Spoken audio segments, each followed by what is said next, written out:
Good evening, Reds. I'm your host, Jarvis Cocker. With me tonight, I have Stu Woolley, as usual, on Tactical Devil. So welcome to the show, guys. Start with smashing the like, subscribe, and all that jazz. So we played the Europa League game tonight. We played against the FCSB Steaua Bucharest. And it went quite well. We won the game 2-0. I think we dominated the game. It could have been more, maybe 3-4, maybe even 5-0, I believe. So again, a little bit on our clinicality, but I like what I see. I like how we set up the team, how we play, how we control the game. It's small bits and pieces. Højlund, Mainoo, Dalot, Masraoui, Martínez. So many good players today stepping up and doing their job. So I'm quite happy. But first of all, I just want to say hi to the people in the chat who are already here. We have Yale Malmin in the house. Neil Driscoll, big up, Neil. Good to see you. We have M. Buna. Is that right? Mbuna. Big up, Mbuna. Yeah, finally, Mainoo in the 10. Yes, he was brilliant. And we will come back to Mainoo in the 10. And Dave 147, I don't want to say it, but I said it. Mainoo handbrake is off. Something happened today. So, yeah, I think we have a new number 10. Bristol, the GOAT, coming in. Bristol coming out. Salute. Elite Baller, big up Jarvis Puskas and Adidas too. You have a new nickname. Oh, that's my new nickname. Yes. Brilliant. Big up, Elite Baller. Thank you for tuning in. Trevor Wade is in the house. We have who else? And Nas M87 coming in and say, screenshot us being near the top of the table. What a time to be alive. Yes, I think we are actually sitting in third at the moment. So before I go to Stu, I just want to say 17. Oh, Riot is in the house. Big up, Riot V. 27 people watching at the moment. If you haven't, start by smashing that like. It's so important for the algorithms for the channel. So we need your help on us getting out there in the ether. And also, don't be afraid to go to my ex Bowley77 and retweet the promo on the show, because we have quite few viewers watching us on X at the same time. It's usually a couple of hundred at the most. So excellent, guys. Stu. Yes. I'm done with my intro. So let's just calm down and talk about the game. Well, what an opening. Yes. You know, that is Jarvis at his very best, ladies and gentlemen. Excited. The Norwegians don't normally get excited. They're very calm. They're very Finnish in their mannerisms, but this is a Norwegian getting excited. Great stuff. They call it sisu. Have you heard about it? They do. Sisu is courage. In Finnish, isn't it? Something. Am I right in saying that? Courage. Yeah, well, I believe it's something similar, but it's something similar. Else. But you can translate it to courage. Yeah, I mean, in the UK, I think the translation in the UK. I will say like courage mixed with stoicism or something like that. You know, like very calm. Or plain old nuts. Because I mean, the Finnish, as we all know, are renowned for their driving skills. And they learn to drive at a very young age, and they learn to rally at a very young age. I don't know what it's like in Norway, but in Finland they do in particular. And sisu is the real key to it. Courage behind the wheel, I think, is one of the main things. But yeah, it's one of those. But anyway, so this is Jarvis. All of those drivers, ELRC. Oh God, yeah. Back in the day, some absolutely wonderful drivers. But anyway, back to tonight. We're not talking about rallying or CC.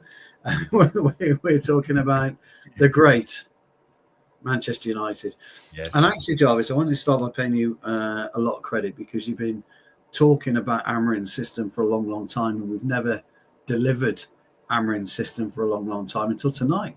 It's the first time that you've really, truly seen Dalot and another tonight, and happened to be Malacia, further forward and very rarely stepped back into the final third. They allowed Matthijs and they allowed Martínez to do it. And you talk about the way that Amorim likes to play that. And it's the middle third and the attacking third is where he wants them situated. And you saw that really today for the very first time. My eyes were drawn to both Malacia and drawn to both Dalot. We'll get to their inadequacies of their play in a minute. But, let's be clear. What he did, the way that Amorim wanted to do it was absolutely perfect. Mm-hmm. Or I don't want to, bollocks. We saw a different Rasmus Højlund tonight, something that we've not seen before. Again, ran the diagonals beautifully, ran those channels. You spoke about that straight pass across to the left-hand side as we would look up the pitch where Højlund was making those diagonal runs into. But he managed to arc his run into the middle of the goal. And Jarvis, he occupied the two centre halves for once. Yes, he made them work. And we had a couple of issues with crossing, certainly in the first half, didn't we? I think there was an instance where Dalot had the ball tied up to the touchline. It was a really good crossing position. Ball fed into him from Eriksen. And we ended up going all the way back to Martínez. It was a very strange pattern of play. A lot of dead air in the first half again, if you remember. Martínez back to De Ligt, to Mazzari, to De Ligt, to Martínez.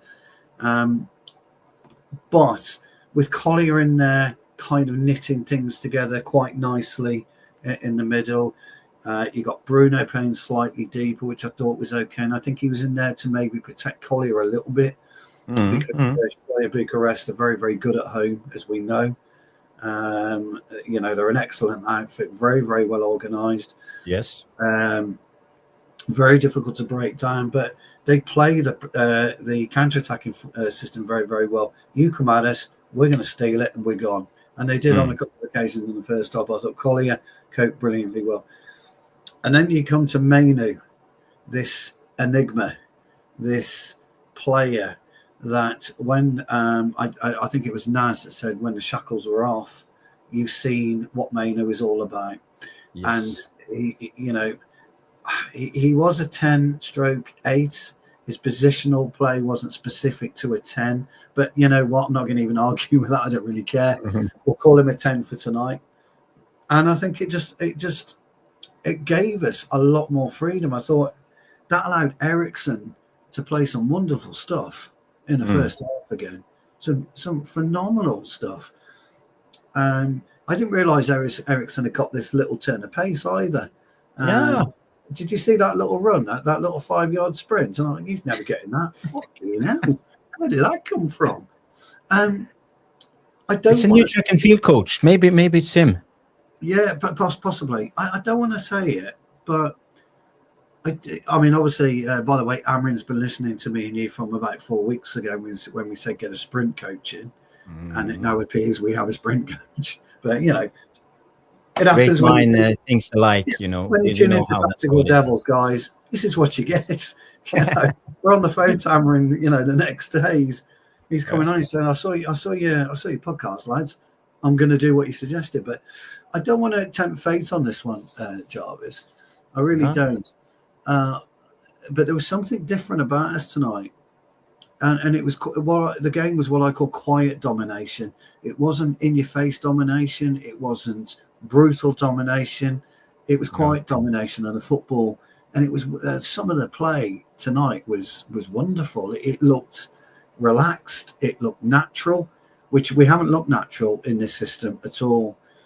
And I don't know now whether he looks at this at the weekend, whether he's resting players again, i.e. Agate, Ahmad. Time will tell on this when it comes to Sunday. But that first half, we were very, very fluid, very relaxed, took our time, played our way into the game. Everything that me and you've been talking and crying out for.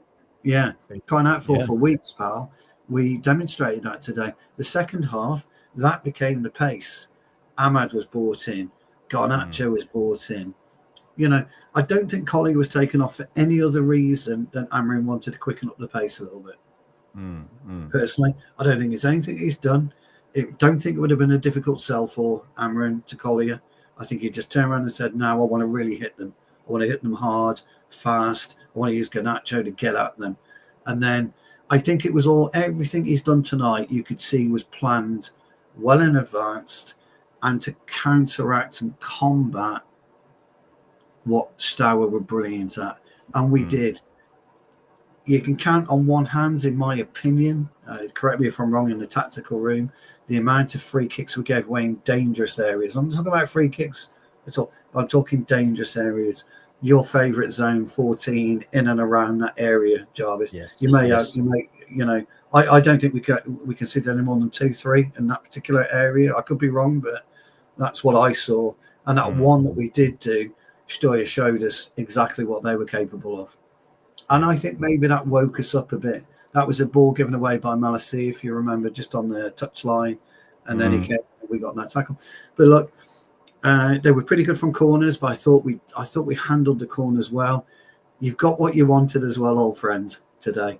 So you should be beaming, mate, because you got exactly what you wanted. You got Mazzari in the 3. Yes. Which is what you wanted. So for me, I've tried to sum it up the best I can. I've got loads I could really talk about, but I was mightily, mightily happy with what I did tonight, pal. So I think you summed it up really well, Stu, and I think you highlighted most of the things I also want to highlight. Talking about Trev missed me. Oh, bless him. Cheers, Trev. Nah, Alien, he did well. I'll send you that tenner later, mate. Yeah, don't you worry. Don't you worry. The tenner's on its way. Yeah, buns. The buns. It's on its way. I'll get it off Rashford. I'll get it off Rashford. That's what Rashford's doing, isn't it? Yeah. As Amorim's giving him grief, Rashford's going, yeah, whatever. Who wants this? Sorry, mate. Go on. I just want to say hi to the new arrivals. I see DJ Superfly Guy is in the house, and Jay, big up Jay. He's here. He comes in. Hi, Jarvis. Says to closer to goal. It's Xavi Simons. Mainoo is definitely a central attacking midfielder. It's not a CDM in no way. I think a lot of people realize this tonight. Noradin has always been consistent. He says Mainoo is a 10. End of. What was your impression of Mainoo tonight? I like him. He's so calm on the ball. And I like how he occupies the spaces, but he doesn't run a lot, but he moves in the right directions. He moves in the right spaces, and you don't have to run all the time. We are sometimes really frustrated about Bruno in the 10. We call him out for not being positionally disciplined, but you see Mainoo, you don't have to run much. You just have to feint a little bit. Drop down in the area, and he's press resistive, so he can receive the ball under pressure all the time, and receiving with the foot longest away from the defender, holding out your arm, calm, steady, control of the ball, control of the defender, and then create. He showed to me, I mean, do you remember when he first actually came into the team? And he demonstrated just what you were discussing, didn't he? Demonstrated, we called it a 5-yard shroud that was covered him, that surrounded him, if you remember. It was this invisible shroud where whoever was on him, he'd be able to get away from it. He got his injury and he kind of lost that air invincibility, didn't he? And it took him a while to get back into it. Tonight was a different way of playing. And you're so right about real talent on the ball. Yes. Yeah, you're right, Dave. Real talent on the ball isn't about running and sprinting. Real talent on the ball is about using your brain to get into the right position and exerting as less energy as you need to, so you can maneuver your way through 90, 95 minutes, 100 minutes, whatever it is in today's game, and still remain fresh. And I thought he remained fresh for the bulk of the game tonight, which he hasn't looked, has he, in a while? Yeah, that's the thing. He's been looking a little bit. What do you call it? His legs looks heavy. He's looked jaded. Yeah, he's looked very jaded. I think you made a really good point, though, a couple of videos ago, Jarvis, about he's put this bulk on and it's probably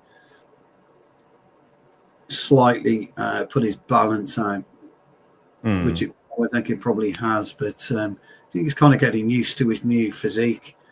And he's only young, don't forget, and I think he's getting used to what Amorim wants. And the proof will be, guys, in the tactical room, is if Amorim plays him as a 10 on Sunday. Will he give him that role again? And I suppose, if that's the case, you bring in a Ugarte maybe for Eriksen, perhaps. Yeah. The problem is we don't know the level of this Stoya team, because football is always two-sided. Yeah. So it's our abilities and their abilities, and maybe they had a really bad game. So you don't know, but we will see when we go back to the Prem. I want to see more of Mainoo in the 10. I think he can do well. I also see Jay coming in and actually mentioning Mainoo and Xerxes as the 10 link-up play. And we saw at the end of the game, they actually linked up really well, and Garnacho always constantly running in behind. So I actually start to see Garnacho functioning now in this team also. He's finding his place in a way. He's knuckled down, hasn't he, Jarvis? I think we can all applaud him and say he was in a similar position to Rashford a few weeks ago. Mm-hmm. We all thought, off you go to wherever you're going to go. And all of a sudden, he thought to himself, okay, no, I want to stay here. I want to prove my worth. It might take me time to do it. Yeah. And I'm likely to make the Argentina squad in the summer. I'm just going to knuckle down. Now he's knuckled down. His wing play and his ability to try and attempt to pick out a diagonal back pass into the box has been a revelation. He's never done that before. He's always pushed it across the face of the goal, and it's always been cut out. When you look at Mainoo's ball across for Dalot for the first goal tonight, that wonderful, I don't know if you've got a close-up on it, it'd be quite interesting to see, but that wonderful piece of half-volley technique, Jarvis. Yes. Garnacho's going the other way now. He's going back into play, which is great, and he's trying to pick up the runners, who that may be, whether it's Mainoo, whether it's Bruno, whether it's Garnacho or whoever. And it's, Garnacho. Xerxes, I meant, or Højlund. He's trying to pick those runners up, which is absolutely great. So it was a nice, interesting take on Amorim's system tonight.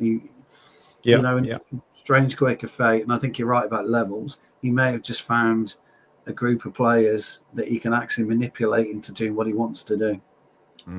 Again, we always say this, don't we, Pam? I think he's going to come away with a bit of a headache again. You can't argue with it. You can't argue with that performance. No, but how I believe Amorim wants to play. I think maybe if we are if we are going to criticize anything, it's how slow we were in possession at times. We could have been more direct sometimes, and I don't think we get all this time on the ball when we are up against better opposition.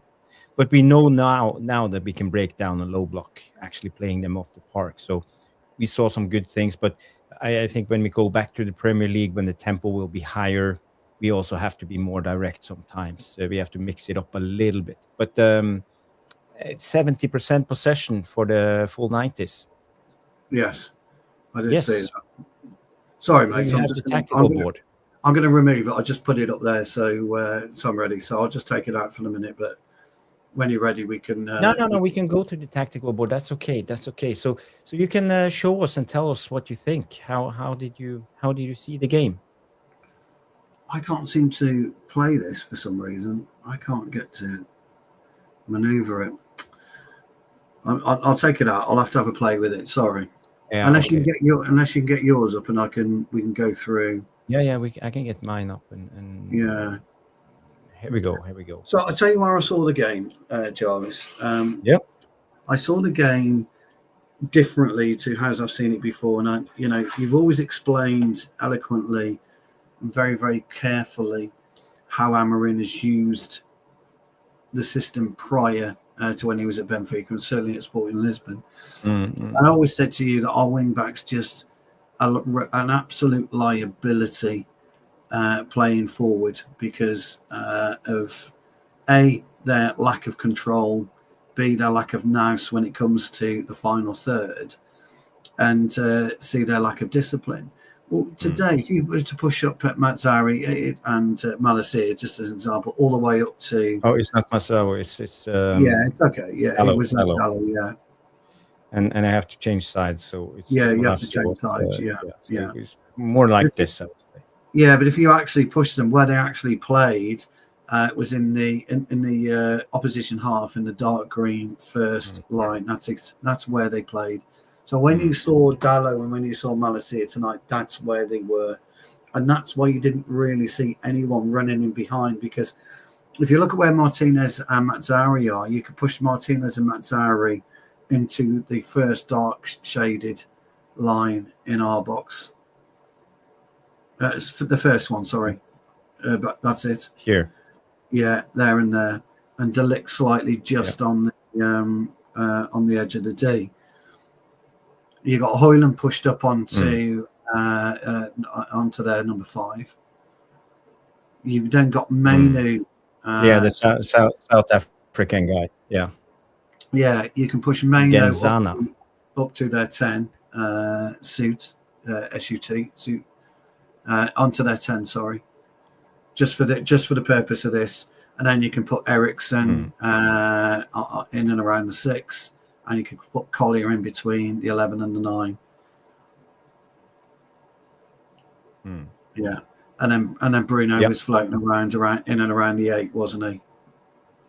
Sorry, they're 8. Go up. More around. And then So now he was floating around that. Now the key element to the way that we played and what was so good in transition when they had the ball, Collier immediately drops back to the edge of our penalty. Of the centre circle, immediately he'll drop there. That's exactly where he'll do. Yes. And Eriksen will flip in, just to the side of him. Martínez and Mazzari will tuck in. That's it. Yeah, he operates in that. Mazzari, that's it. They'll tuck in, and then you bring Dalot and Malacia back to roughly around the halfway line. Probably, that's it, roughly there. When we're on turnover, that's the beauty. And you've spoken about this, by the way, all the time. That's how Amorim plays. Now, you like it, us press further back, don't you? When you talk about it, you talk about us being pressed further back to the edge of our area. That actually didn't happen tonight. That didn't happen tonight. Not that I saw too much of it. So when you look at that, and Eriksen and Bruno come in to help Collier, that's what gave Mainoo the space, and that's what allowed Mainoo to drift between the 2, the 3, the 6, the 10, and the 8. He was so, in an ideal game, looking at spaces, receiving the ball in spaces. He did that wonderful tonight. Well, I felt in the first half that Mainoo operated more in this area. He did because he occupied number 4 and dropped down to receive the ball. And laid it off and drove in behind or inwards so I think he operated like this in a way. Yeah, I mean, you wouldn't specifically call that a 10 position. No, but I felt he solved this. The task really well. Yeah, he did. And if you look for the goal in the second half, it came from that side in many ways. The opposite side he did, but he also allowed Eriksen, he allowed Bruno space within the middle as well. He did drift across. He drifted across on a couple of occasions. Yeah, he did. His main operational side was I only put him on the 10 because that's where you'd start. On their 10, that's where you would position yourself as a number 10. But why I mentioned this is because when you play against a back 3, if Højlund was alone in this situation, it will be easy for them to surround him and neutralize him. But the Mainoo's movement drove this Popescu guy out to the right. So Højlund had an easier task when he played because of this. Yes. He only had to play up against 2 or even 1 at times. Yeah, which is the first time but he was more. He tried to stay more centralised. If you noticed Højlund today. Yeah. There's a couple of in the comments. I don't. Yola's come in. I don't think we said Bruno. Did we say Bruno was as a 10? I don't think we did we? Yeah. 10. No, yeah, I agree. It's right, but because he was born like this, and Bruno, because they were more staggered in the middle. I agree with Yala. It's my fault. Yeah, but we never said Bruno was a 10. No. Bruno was the number 8. Bruno floats, and Bruno didn't have the defensive responsibilities today in the same way. Collier was the main guy. It was only in the build-up Bruno tended to drop down, but when we build it up, as you said, we did something like this. We left the wing backs high up, very high, high, and we were able to actually play out with just these guys, and mostly them. And Binder. Yes. And Collier sometimes dropping down just to receive and bounce pass. Yes. If you get what I'm saying. So, yeah, Mark is in the house. Big up, Mark. And Bootinator comes in, 30 likes already. So that's fantastic. I noticed before the show went on that Neil Driscoll had put in the chat that he didn't see the game because he didn't want to pay 30 quid pay the license for is it TNT that shows the games in TNT shows the games in the UK. Yeah. But don't despair. I have a lot of action coming. So don't interesting you worry. So that's how I saw it. As I said, it was close to perfect to what you've been discussing on Amorim's system, really for me. So kind of at last, I'm seeing what you're seeing, or what you've seen at Sporting Lisbon. I saw tonight. So I was really really quite pleased. Yes, and just a heads up, I put a poll into the chat, and for you guys to vote for the man of the match. We will reveal it and talk about it later, but get your votes in. So I'm interested in hearing your thoughts on who was the man of the match. The candidates I picked was Mainoo, Dalot, Bruno, and Martínez. But it could have been more, but I only have 4 options when it comes to putting in a poll. So I think those are the 4 anyway. Yes. But for me, I think they were the they're the main 4. Yeah. I'd agree with that tonight. Yeah. But I would also bring in Masraoui. I think he had a good game. Eriksson had a good game. Højlund had a solid game. So I think Binder. So many guys had a good game today. I wouldn't say anyone was poor today. No. Maybe Malacia a little bit, but he was kind of rough in the edges. Yeah, I think Malacia is probably struggling to find his identity in the team. I'm not really sure he really knows. I don't really know if he knows what he is as a footballer. Would he be better off employed as a straight left back? Has he got the discipline for straight left back? Is he better as a wing back? He was played more as a winger today, really, what you would class as old-fashioned wing play. So I don't think he really knows what he is. But I would say that Yoro's a little cameo again tonight. Again, superb. But I just think Malacia's got to make a decision himself about what he wants to be and nail his colours to that particular mast. Yeah. I'm just gonna.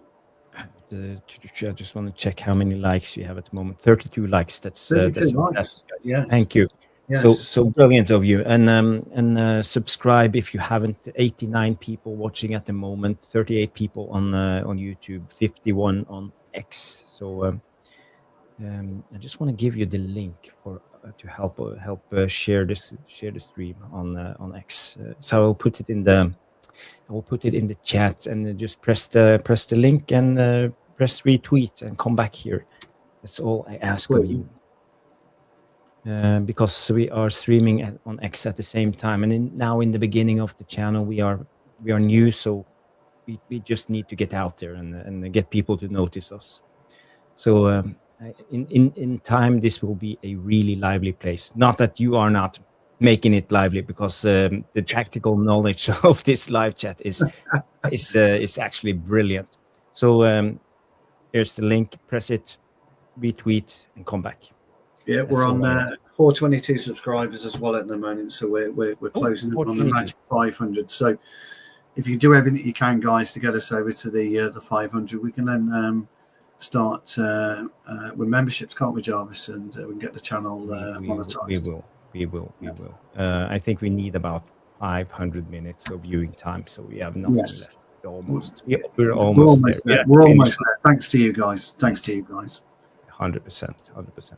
So let's go into the game and watch some clips, because this is the interesting part. I know you guys are waiting for it, so I will just fix the playback speed a little bit, and we will share this. So this was in the beginning of the game. Let me just remove this.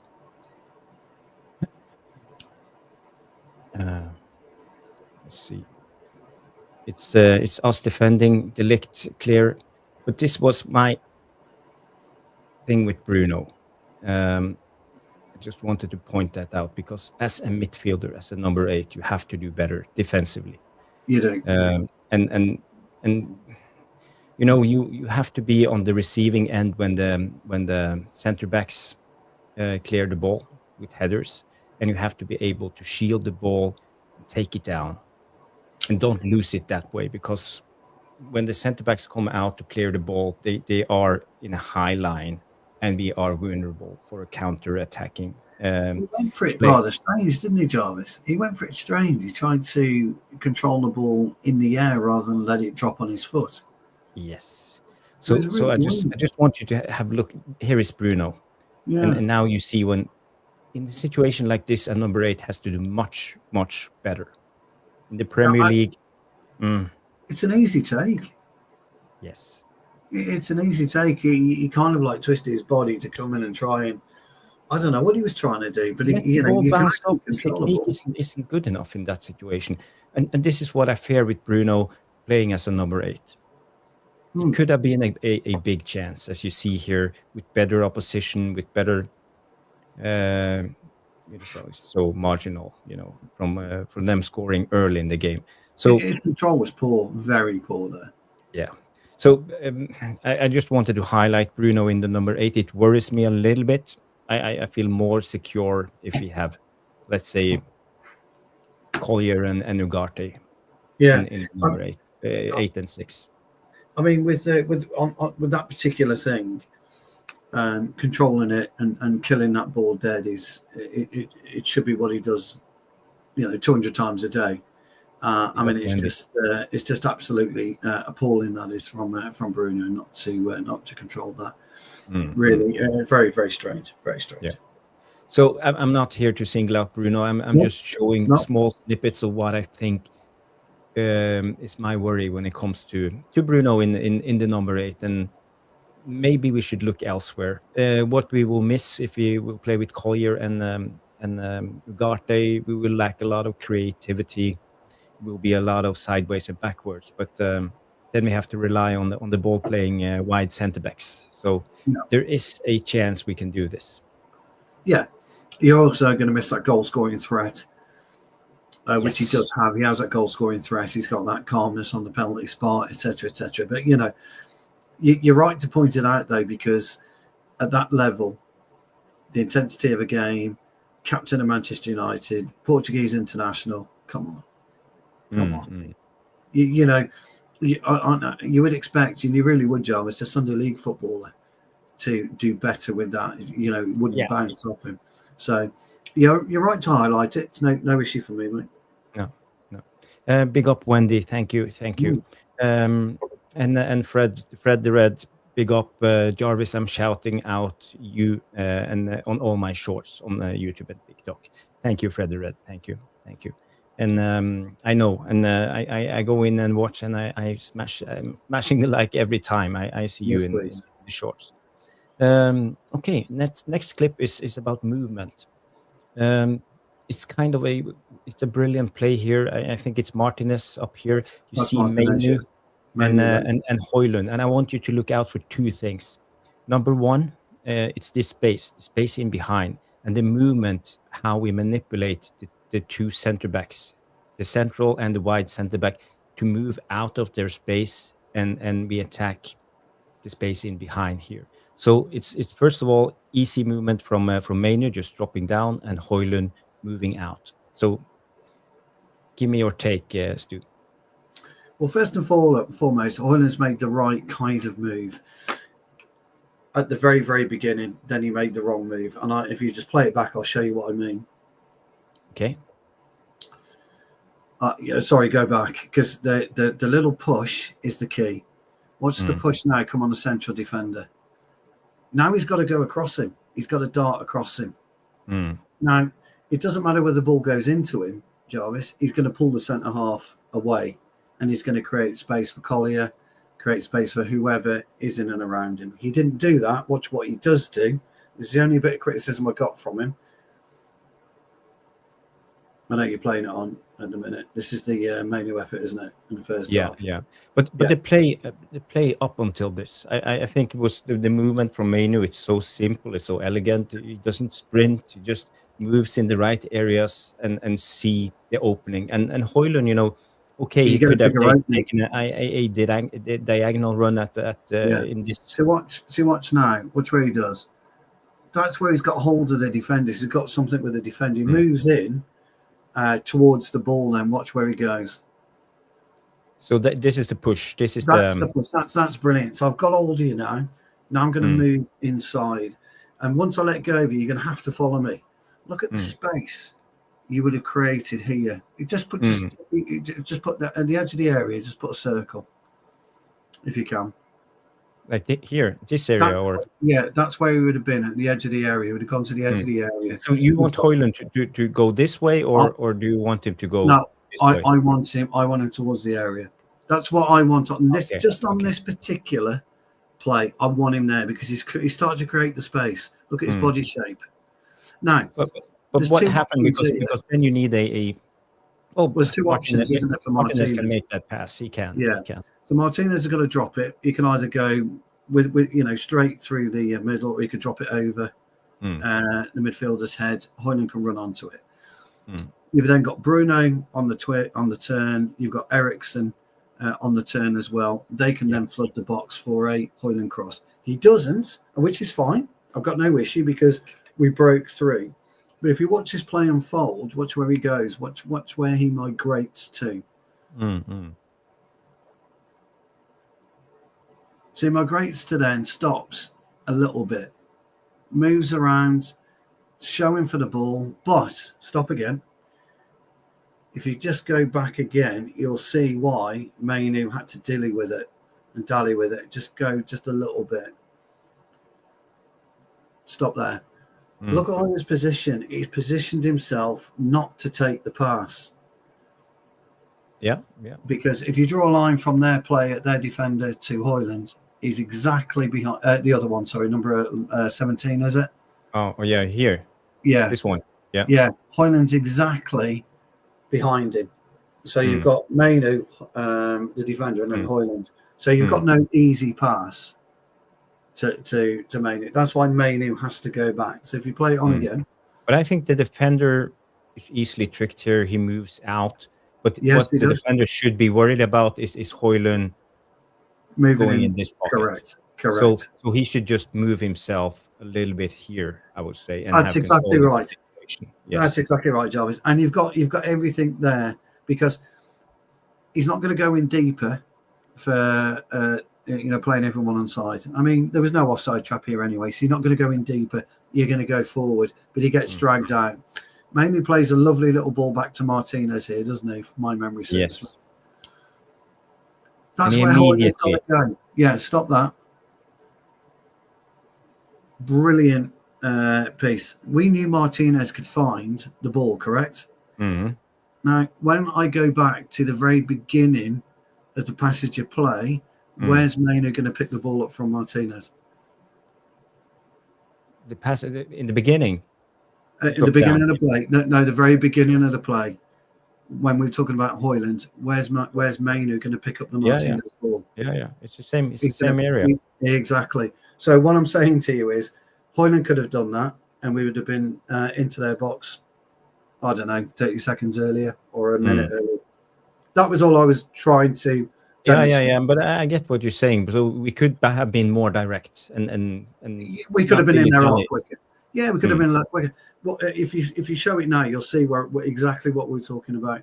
And I'm not criticising Højlund at all. I'm not criticising Mainoo. I think your point about play is there, but it was already there.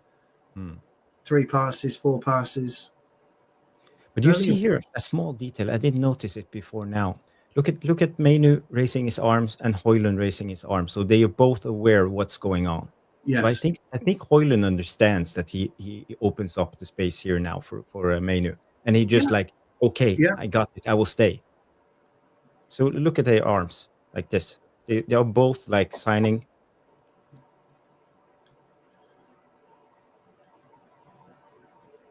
So but I think the movement was okay in this attack, and I felt it was. It was very good. And you see there again, Dalot is in the finishing end. He's right in front of goal. Where he's supposed to be. Dalot is there again, wasn't he? No, I just wanted to highlight we could have got there quicker. If Højlund had made, because once you get that push on the defender, Jarvis, that's where you should then be running. But anyway, look, we got there in the end, and we got there, and we could have scored. It would have been a brilliant goal, by the way, if Mainoo had scored, wouldn't it? Absolutely. But again, I felt we are talking about area 16. That's the area with the corner flag, that the space Mainoo was attacking. Yes, and we attacked that space all the time in the first half. Yes. I have this one. It's a brilliant pass again from Martínez, breaking the lines. I just have to say it. I think Martínez has really starting to grow into this role as wide centre back, left wide centre back. And he's so good at breaking the lines with his passing ability, but also driving with the ball and running with it into the last third. So I think today Martínez was brilliant. So have a look at this, Stu. Again, you have Martínez here, and now it's Bruno on the diagonal. You see Bruno up in the edge here, and then Bruno will run into that area I'm talking about, area 16. Yeah. But he's not as a winger. He comes in and then drops down. He tries the first time shot, doesn't he? Yeah. Interesting. And this was a brilliant effort by Oakson. The interesting thing about that, Jarvis, is you're absolutely right. If you highlight Collier there, the easy balls into Collier, isn't it? Right at the very beginning of that. But what we were talking about, Højlund, in the first instance, getting the ball rather than Kobbie in that particular area. This time, Martínez has gone for that. It's not route one, but he's gone for the path of least resistance, we'll call it, just on this occasion. He's seen Bruno, I can make that pass, I'm going to do it. And it was a wonderful execution. But, at the beginning, the easy balls into Højlund Collier, because Collier's got a little bit of space in there and he can turn. But look, you're right about intelligence, Martínez's intelligence. He's looking now, isn't he, for that ball all the time. So, it was a great ball. Bruno was unlucky, to be fair. He was. He was unlucky. If he got a bit more pay, the ball really held up. Martínez put a bit of backspin on it. Did you notice that Bruno had to almost take a step back and wait for it? Yeah. That was down to a little bit. I wouldn't criticize Bruno too much on that one. No. I think the ball was good, but it's not 100% perfect. He should have put a little bit more power on the pass. He got too much backspin on it, so it was like it was doing that in the air, floating, and that's why it kind of bounced backwards, so to speak, which is what he got Bruno out. But it was a beautiful ball. Yeah. So what is the chat saying, Stu? Any new arrivals? Yeah, the chat, to be fair, let's have a look. They were giving Højlund a bit of stick. Not too much, but a bit of stick. Here we go. So James Ramsey, new arrival. Welcome, James. If only we had a big boy striker, this team would be quite exciting with everyone in form. Can see Amorim getting someone in, ideas across. We're absolutely correct. Yola Mainoo again, coming in with Malice was also open at the start there. Totally agree.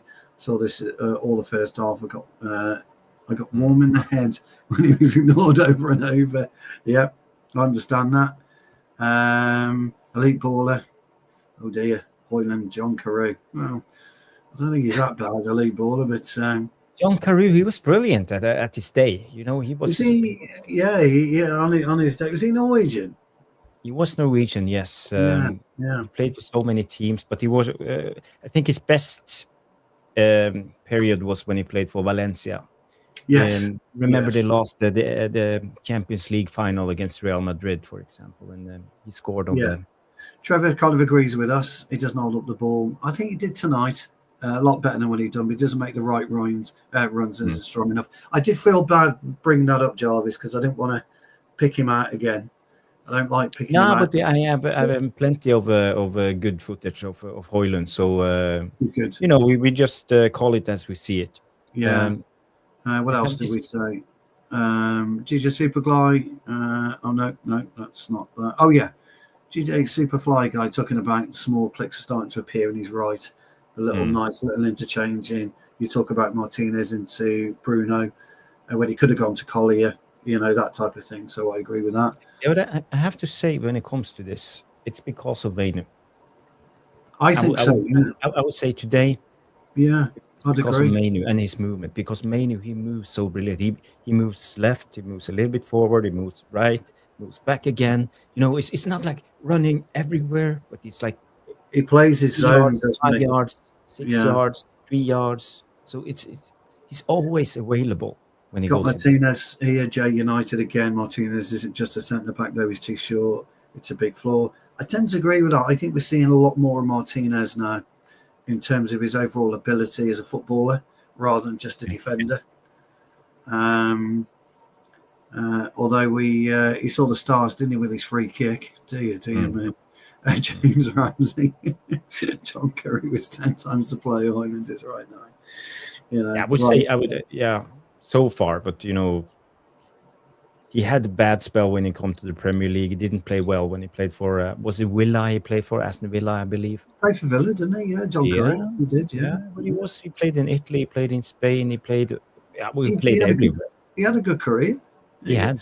Bendola's come in and said, good to see you again, Bendula. Happy we got Ganacho, no word to sell him. Good second half today, but they were not a good team. Just organised. I thought they were organised well. I'll get on with them.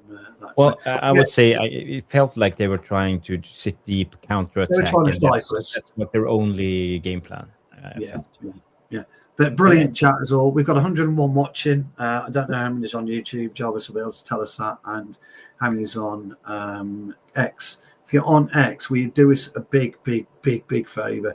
We just pop onto YouTube, like the video, and subscribe, because it would really help us out. If there's about 50 of you watching on X, if you're not subscribed, if you could subscribe, that'll take us to 477 subs, and we were almost there. We're in touching distance of 500. You would be doing us a big favour. If you're watching us on Twitter, I hope you like us, but please come across to YouTube as well. Yes, and I have to give Jay United a shout out for retweeting on Twitter. Thank you, Jay. Stu, I want to show you this, because talking about Mainoo's movement, it's so what do you call it, subtle, that you don't even see it. You don't even notice it when you see it. You have to see it in in slow motion to understand. But I will show you this. So here we go. We are attacking again. Masraoui is on the ball. Wide centre back. I think he was brilliant today. Masraoui superb, wasn't he? Didn't put the foot wrong, I would say. Place it back again. I think it's Bruno actually dropping deep. Yes, it is. But here you see Mainoo moving out of this area, opening up this space. So easy. We can just walk the ball, and Martínez coming into attack, playing into zone 16 with Højlund on the diagonal. Where was our man? He's run the diagonal tonight, wasn't he? I want to just quickly show you something about Mainoo. You're absolutely right. Brilliant video to pick up. But I want you to watch, before you talk about his movement coming in, watch him backpedal to just drag the player out so we can then push. Watch him just. There he goes. There he goes. There he goes. There he goes. Only a couple of steps. Here he goes. Here he goes. Then it'll move. It's too late then. Defender's like, okay, it's too late. It's wonderful play. It really is. You know, people underestimate movement a lot in football.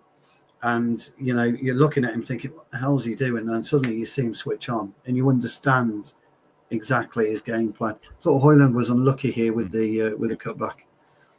Yes. But yeah, and again, if you watch Højlund in this instance, you see he starts with the diagonal this way and he ends up in zone 16. He starts attacking zone 18. And it's wonderful to see, Jarvis. I mean, it's everything we've been asking him to do. But look where he is. Look at the centre half. He's having to do something. If you go back a little bit, you can't really see it. If you go back a little bit when he goes past the centre half, look at him. Okay. Centre half's having to do something. See, he's got to do something. The other centre half's not paying in the blind side. You need a bit of attention. Now Højlund's running across, which is great. So he's occupying two centre halves. He's never done that before. No. Or it's the fullback and the centre and the two centre. Oh no, yeah, it was a two centre. Sorry, I couldn't see the fullback. And you see here, he curves his run, comes in. What I'd liked him to have done there. I don't want to be critical again. I don't. But which way he picks up the ball? Yeah, if you play it on now, which way he picks up the ball? Here he goes. Hold now. Pull it back. Don't. Do you remember a couple of weeks ago we were saying 1, 2, strike, and he was going 1, 2, 3, strike. He's done it slightly again. 1, 2, pass. It's always the 2 clicks. One to set yourself. Watch the stride. 1, 2, 3. It's too. He's unfortunate because he's too close to the defender and the byline. If he could have dragged it back a bit earlier, I think we would have scored. But I don't want to be critical. He made the run. You can't be too critical, Jarvis, because me and you have been saying, just please make the run. So he's done that this time. It's like an F1 driver. You know, Abdias is in the house. Abdias. Big up, Jarvis. Big up you and the chat. Thank you. It's brilliant. The Veganator, 42 likes. Come on. There's 134 watching. If you could do that, I work in motorsport, Jarvis, and you watch motorsport, don't you? Yes, I do. Yeah. So when they're coming, say if it's a motorcyclist, and when he's coming into a corner and he's going to tip in and he's just slightly behind, he goes like that 1, 2, brake, and then he'll release it, and that's when he'll tip in and try and get alongside him. It's always the same. 1, 2, 3. On 3 is when you go. Yeah. Always. Even in life, you say, "Should we go on 3? 1, 2, 3." Shouldn't he just use 2 touch? Yes, 1. you're not always going to do it with two. One to get it, you've really got to get it under to make the two. It's normally one to set yourself, two to control, three to shoot. Okay. But hey, not everyone is as good as you, old friend. I know you would have popped it in two. I know that. Let's not go there.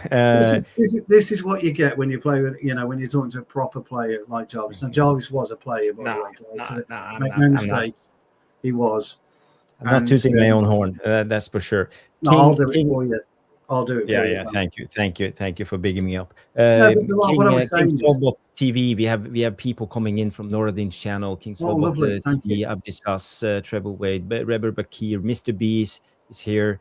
Who else is there? I see a lot of people tuning in. We have Anthony Vincent coming in and say, in fairness to the centre back, he creates a fair amount of chances, but the conversation rate by our attackers is not up to the required standard. So you're talking about the clinicality, and that's been our biggest issue. But tonight we saw improvements, especially in the movement of Højlund. And Mainoo operating in the number 10 is just brilliant. I think he's fantastic. 422 subs. Wow. If you haven't subscribed to the channel, please do. Please do. That's amazing. That is. Before we go to the next clip, would you answer this question from Trevor Wade, Stu? Yes, we're still working in motorsports. Was just wondering what he does. Sounds very interesting. Isn't what I'm asking. Yeah. So the best thing to do, Trev, is if you've ever seen any of the numpties on the grids, they've got cameras and things like that. Usually, I'm one of the numpties. So we work in World Superbikes and MotoGP mainly, but I have done British touring cars, British Superbikes. WEC, so the WEC events, Le Mans, Isle of Man TT, things of that nature. So it's part of what I do as a whole. My business is me and Jarvis are actually, believe it or not, in the similar business. Jarvis and me I work in the aftermarket. I've got a website that puts news out to the aftermarket, and Jarvis sells parts and that to car owners. So me and Jarvis work in a similar industry, and we share a similar thing. But I do by working with the likes of Gulf Oil, Castrol, and people like that. We get taken all over the world, and we get to do some really cool stuff. I'm pretty lucky to be honest. Nice. Thank you for the question, Trevor. We will maybe open up with a small Q&A at the end of the show for you guys if we are on time.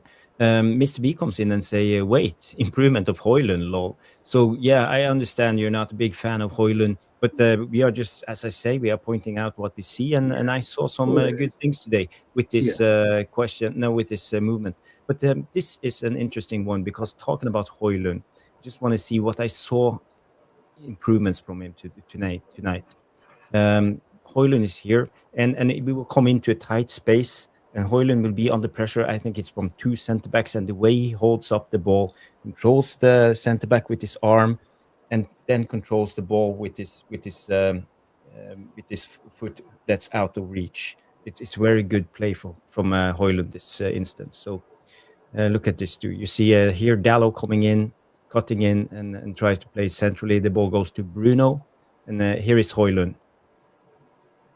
Yeah, we see here taking control of the defender, taking the ball with his outer foot, and keeping the ball in play and creating something. So this is Eriksson's burst of speed we were talking about. Yeah. So what do you think, Stu? Did you recognize this from Højlund? I didn't recognize Højlund at first. First of all, I'd like to point out where Dalot is. Really worth pointing out where Dalot picks up the ball, because he was pretty much there all night, wasn't he, in that vicinity?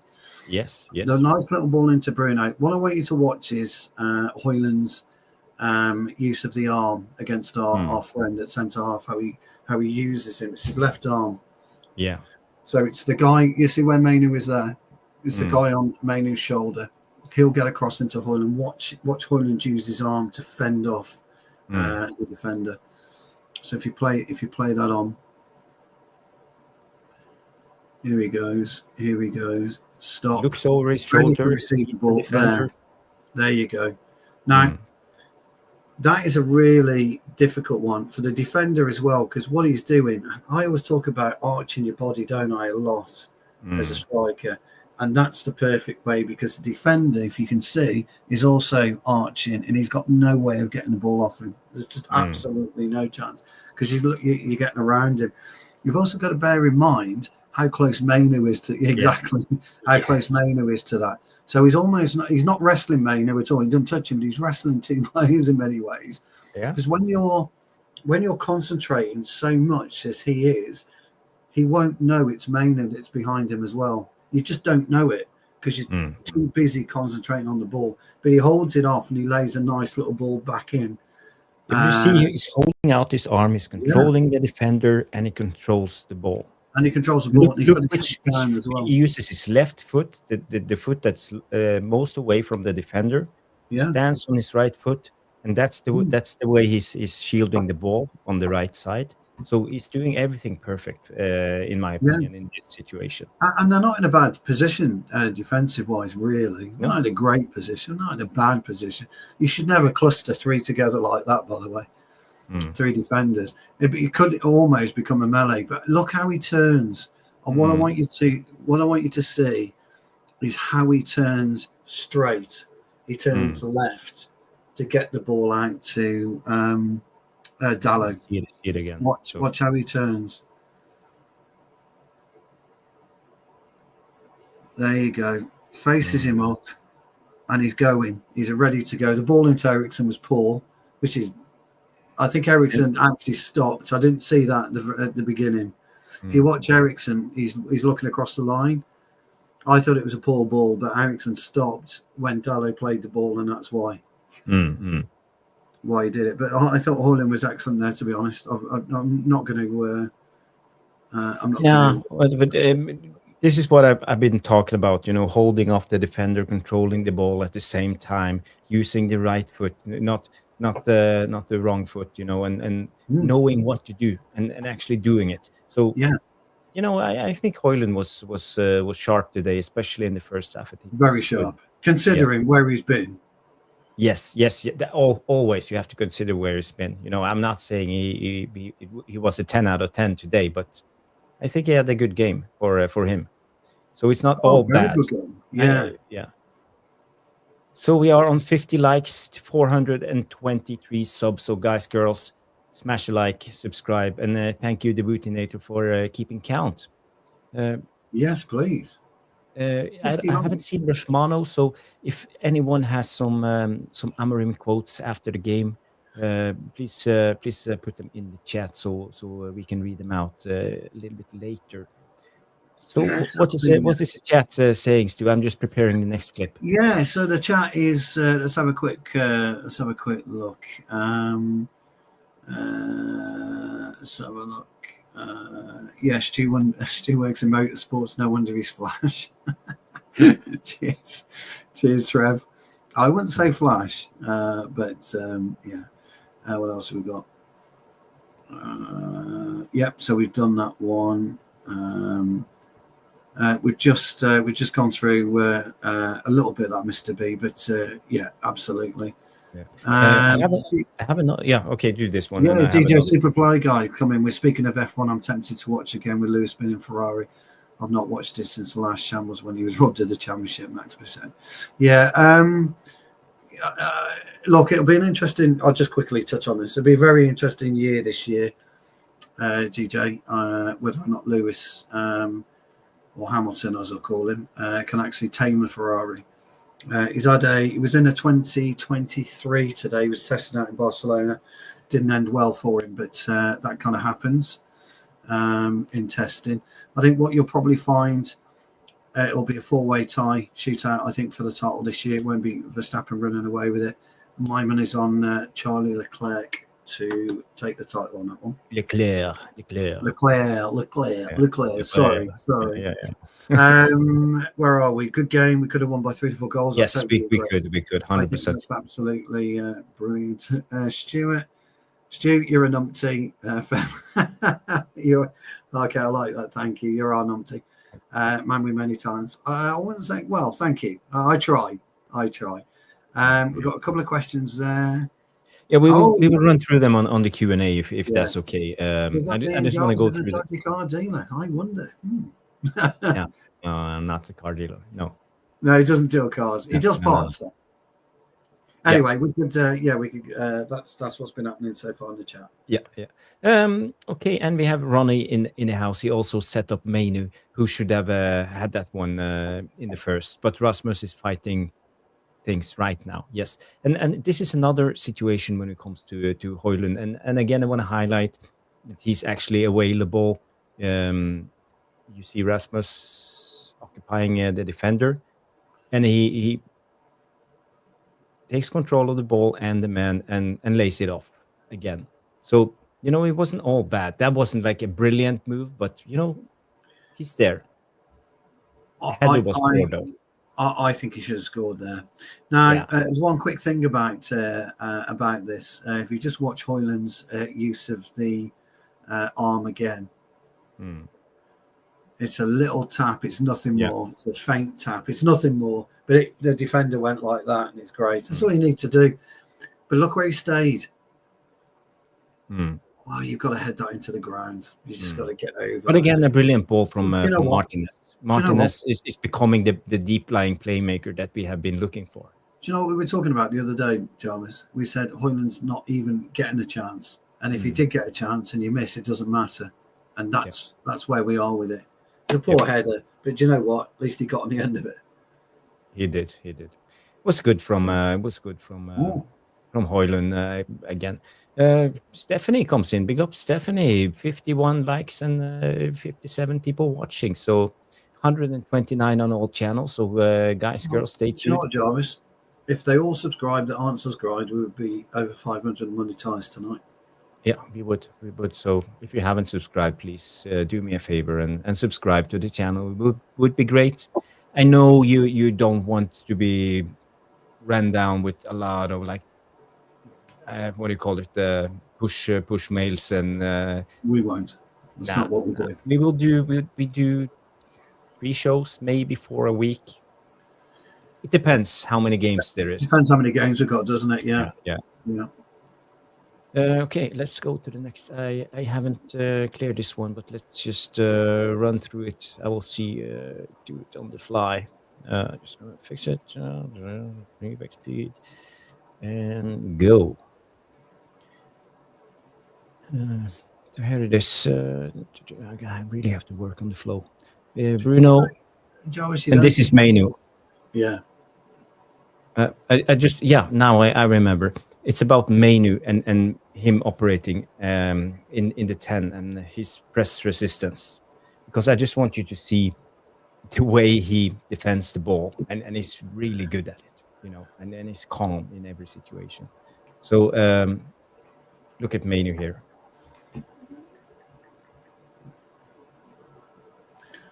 That's how you do it. Press resist it. Yeah, cheers. It was good actually. Yeah, it was good actually, because at one point he was almost on the floor. It was nice. It was really good defending actually. What's the defender? Mainoo was strong there. I talk about the arm all the time, don't I? But the defender was great there. So as a defender, sometimes, Jarvis, if that was you, if you were Mainoo and that was me, watch how the defender grabs his arm. That's exactly what I would have done. Not to be aggressive with you or anything like that, but just to try and get you off balance. But Mainoo's balance. Do you see how he almost squatted down on his legs and then almost fell over? But his strength was phenomenal. It was a really good play from both. Yeah, it is. But there's not many midfielders that can hold off so aggressive, a defender that aggressive. Yeah, at one point Mainoo had his right arm on the floor, I think. Or close to the deck, didn't he? It was great from both players. And do you notice that they both just got on with it? They just got on with it. I'm gonna try and wrestle here. I'm gonna try and wrestle here. Brilliant. That was really, really good. Good. We've not seen that type of aggression all season. Really, that type of aggression that you've just shown there, we've not seen it. It was wonderful hold-off play. I totally agree, mate. Yes. You summed it up well there, Stu. And this is what I talked about today. One of my man of the match contenders was Ligt, Martínez, and I always mentioned the wide centre backs, how they are becoming the playmakers in this team. We have seen it now. Ligt scoring a couple of goals, and then we see Mazraoui contributing into attack, and Martínez always with the break line passes. But here you see a different Martínez. Here is Ligt and carrying the ball into the last third. And this is what Amorim wants. Yeah. When the space is there, you carry the ball. And you carry it. So I think this is brilliant for Martínez. It didn't end up in anything, but this is what Amorim wants to see. Jarvis, I'm not going to comment on this because I totally agree with you. I'm not going to say anything because you're absolutely right. It's wonderful space. I'll just hang out there just in case. That's where he is. I'll just hang out there just in case. I'm not going to move forward just in case it comes over. Bruno looks and I'm there. Wonderful play. I like his little attempted as he drifts to the right and then he tries to drift to the left. That was really nice. If you're going to be super critical, drift to the right again. That's all I'd say. But I'm not, you know what, I'm not going to criticise him on that. It was a really, really good play. And you're right, that's what he wants Martínez to do. Ligt can't do it. Yoro probably might be able to, mightn't he, Yoro?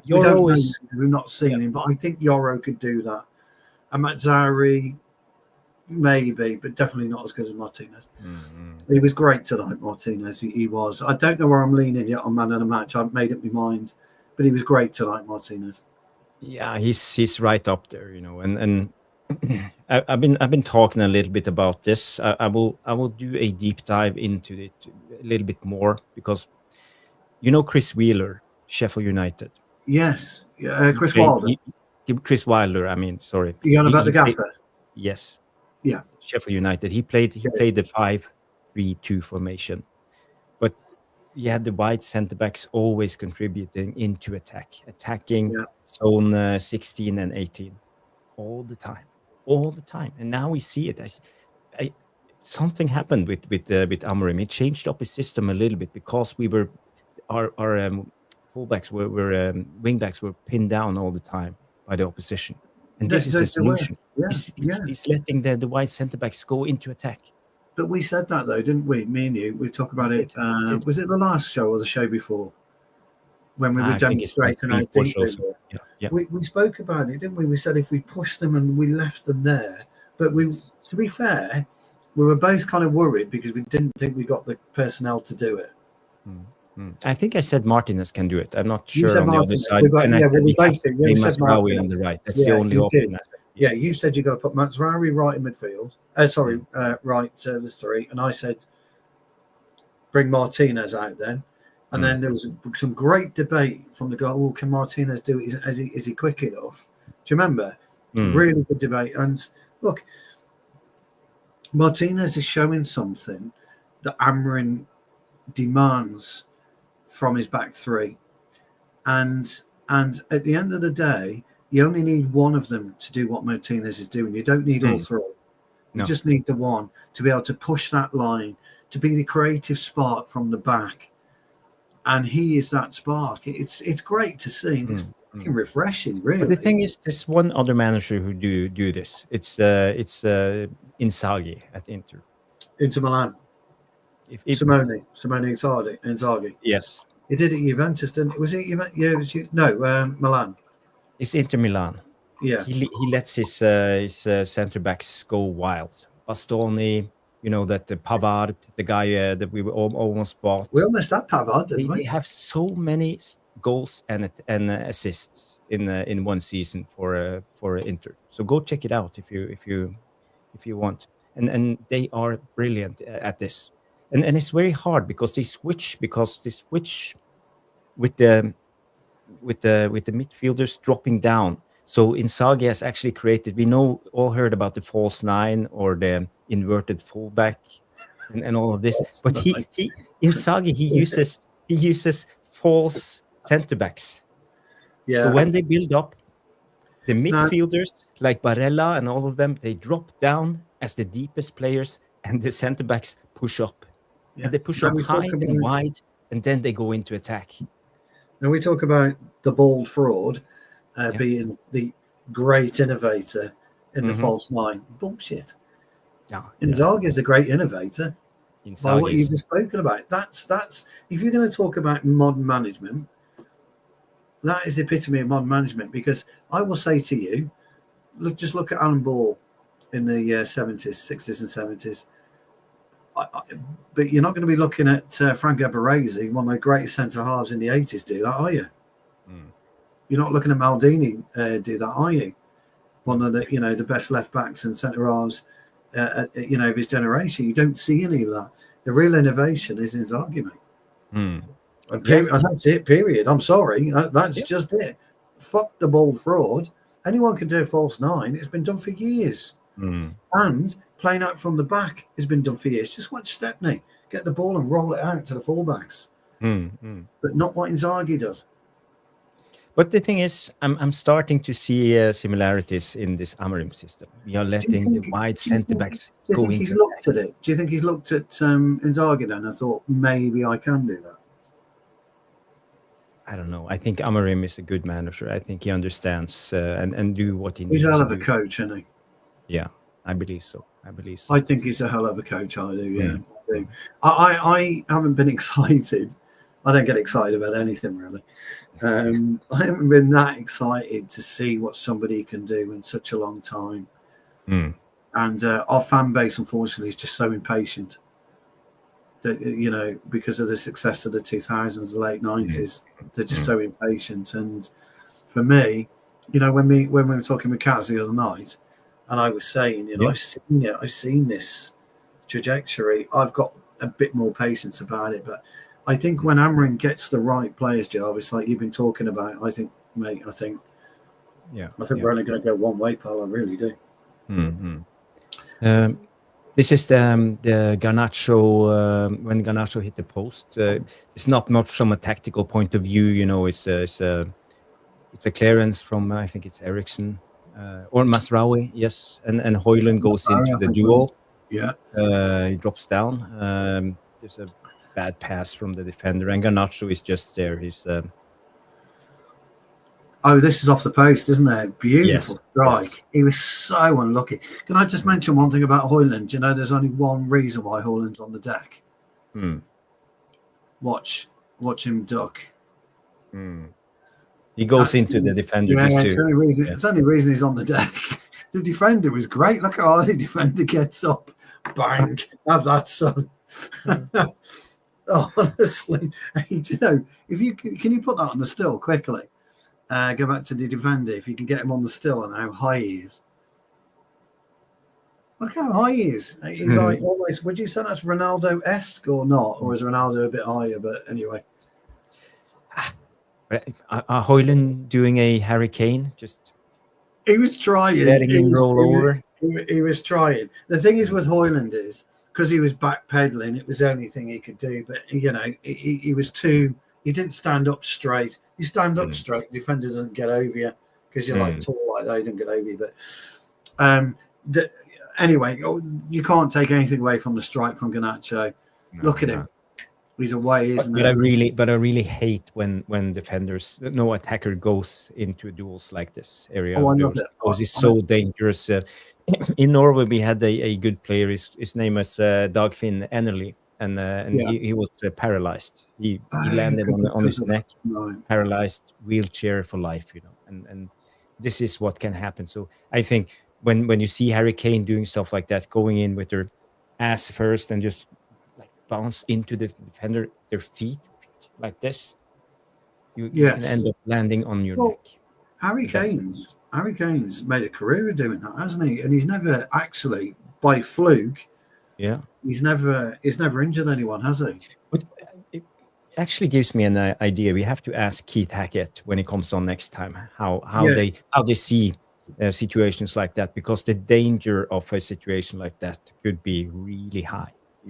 Okay, if you tackle someone really hard, in worst case scenario, they snap their leg. But I mean, breaking your neck, the thing getting about paralyzed. The thing about that job is Harry Kane always looks, doesn't he? He looks for the player, and he does. He rolls him up. That's exactly right. He arches his back, and so the player is in the air. He's kind of you go over. You go over your opponent in many ways, and like you say, you land on your neck, or it's not good. Great, we'll ask Keith that actually. I've got to reach out to him next week. He's asked me to reach out to him next week, so I will do. Nice. Well, we are coming into a period of internationals again, so we are. It will be a perfect time to get Keith on. Yes. I think we are coming to the goal. We're not coming to the Dalot goal, are we?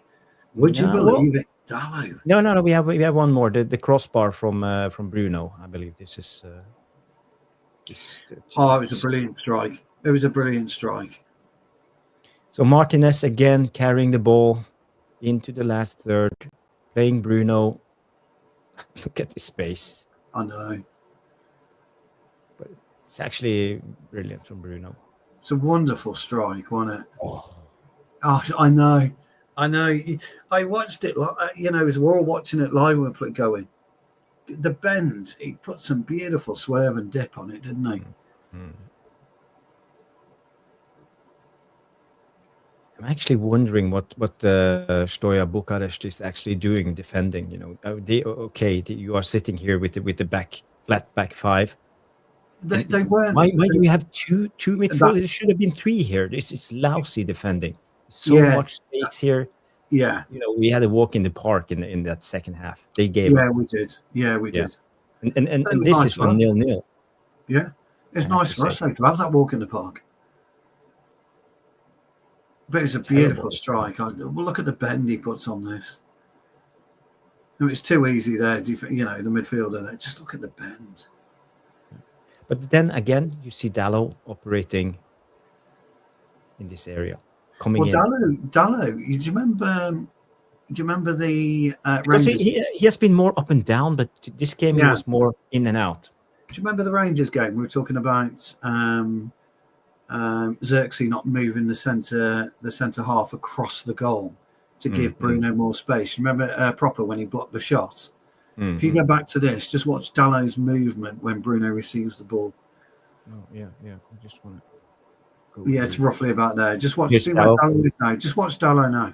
Don't watch Bruno. Okay. Just watch Dalot. Paddles a little bit and just watch Dalot. I'm going to get out your way all the time. So he moves out of his way all the time. Really, really well played. Fans don't understand that side of the game. It's weird. But he was right. It was really nice. So, as you say, as Bruno's coming in that way, he moves back. As soon as he cuts him in, he moves away from him because he was directly in his eye line for a shot. Did he win? 100%. 73. Thank you. Yeah. On YouTube. Well, tuning in. That's brilliant. 73 people watching, and DJ Superfly guy comes in and say, would have been a cracking goal. Would have been goal. Yeah, I'd have loved it. Yes. But now I think we are coming to the goal, aren't we? Yes, we are. Now we are going to analyze the Dalot goal because it was a throw-in from, I think it was, we'll see. So here is the goal. Let's go. So, I'm going to play it from the start. Throw in, Eriksson heads it into Mainoo. Mainoo do a little feint. The defenders, what are they doing? But Dalot, he's there on the back post doing what he should do and put it in the open net. The whole goal is created by that touchdown, the half volley. Yeah. It's a really difficult. If you can slow it down just so you can see the bounce. Yeah, give me 2 seconds. Configuration. Yeah. It's a very difficult cross. You see, he do a little feint. He does the feint and drops bounce,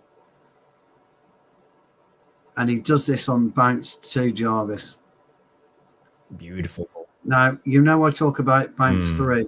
That's how how difficult bounce 2 is to get that ball across. You know how difficult that is. Watch again, because watch where the ball is on his knee. It's virtually on his knee. You go for the feint, as you say. 1, 2. Look where that ball is there. He's perfect moving. Perfect timing. Exactly right.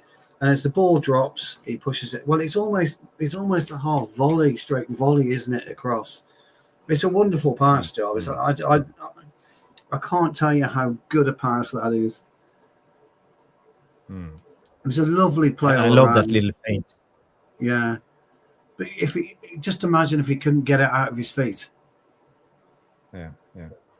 But Stu, as a defender, what's your thoughts? Look at these guys. Oh, it's terrible, and it's your number. No awareness. Number 3. He's having a kip, isn't he? It's terrible. As a defender, it's absolutely woeful. If you stop it there, all 3 of them need shooting. Yeah. But they're caught out a little bit by the first time cross, so to speak. But that's no excuse. If you're playing as a fullback, you have to be aware. That's your job. Defend this area. if you're on the pitch with me, Jarvis, I'd have expected you to be bollocking the crap out of me because I would have deserved it, mate, because it was abysmal defending. But if you watch Dalot's movements, he looks kind of disinterested. You can't really see him, but he looks disinterested at this point. And then all of a sudden he comes alive because you can't see him. Look, he's I mean, the defender, I don't know what the defender's doing. Is he supposed to? Is he looking at? Well, he's looking at Garnacho, isn't he? The centre halves. You see here for the cutback. I think he's waiting for the cutback. Yeah, but that's criminal by their fullback. Yeah, their right back. It's criminal. Well, yeah. It was a good goal. I'll give it to Dalot. It's good for Dalot to actually get a goal. I think he needs a little bit of confidence. You know, he's been under pressure. People have been criticizing him all season long, and you know, getting a goal now, I think it will increase his confidence. And you know, we are signing new players. We have this Diogo guy coming in. He can play both right and left. So. Dalot is under pressure. He's under big pressure, Dalot, because Matthijs is going to remain. So he's under big pressure, and he knows he's under big pressure because you know, I would imagine Diogo is going to after maybe a week's worth of training, he's going to be in the first team. He looks fit and strong. He's been playing football, so he's not going to be unfit. Dalot is big under pressure. He is. Yeah. So fair play to him. Yeah. Stephanie comes in 6 likes away from 60 likes. Perfect. Abdisas comes in and say the argument that Højlund lacks confidence is just a convenient excuse for his lack of quality. It's not about self-belief. It's about basic technical deficiencies. Yes, I kind of agree with what you're saying, and it worries me a little bit when you see Højlund's first touch sometimes. But you know, there's a lot of good strikers that's not the best technical players. Let's mention Lukaku, for example, or others, but it doesn't mean that he can't be a good goal scorer and get 20, 25, even 30 goals a season. So, but I agree, his technical deficiencies is worrying. But, you know, there's a lack of strikers out there that are going to guarantee you 25, 30 goals a season now. As we sit today, City have probably got 2 of them. Like Mamouche, he's on, what was he on, 15, 16 goals for Leipzig, something like that. And Haaland's on 27. So City have got 2. Sporting have got 1. You know, we know that Bayern have got 1. We know that Lazio, you know, and Napoli have got 1. You know, that type of thing. They are out there, but they're not as prolific. There's not a big list of those types of strikers. There's no Sheringham's out there, which is going to guarantee you 15 goals a season, maybe. Those, you know, Ollie Watkins is what's he sitting on, about 8 or 9? But he's a good striker. Yeah. He's a good striker. Your mate Jared Bowen, I know he's injured at the minute, sitting on about 8 or 9. Got good strikers. Are they going to get you to 15, 16? You have Isaac and Chris Wood. They are the only one I would say that's consistently performing, other than Haaland. Yeah, but you wouldn't touch Chris Wood 2 years ago, would you? And that's the point. That's, you know, he's just found a system that suits him under what's his name, the Wolves manager, Espirito Santos. He's just found that system. Gyökeres had found that system under Amorim, but it was rubbish before. So it'll be interesting to see. So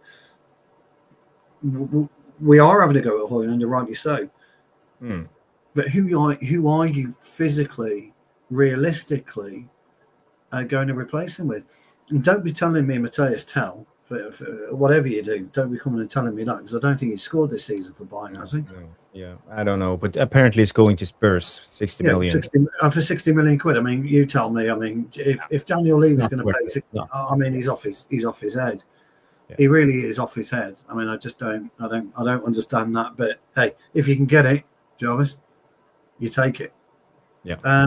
But maybe we've got a little crybaby, a little Ponce in our team where Rashford has got the ability to score 15 goals a season, but he wants to get his finger out of his arse and do something. And that reminds me, the players, by the way, want to be telling this kid, we need you. Yeah. And we want to be on him, isolate him, and do something. So we've got these players. And Amorim himself has come out and said, didn't he, yesterday? He did. Just show me what everyone else shows me, and you're back in the team.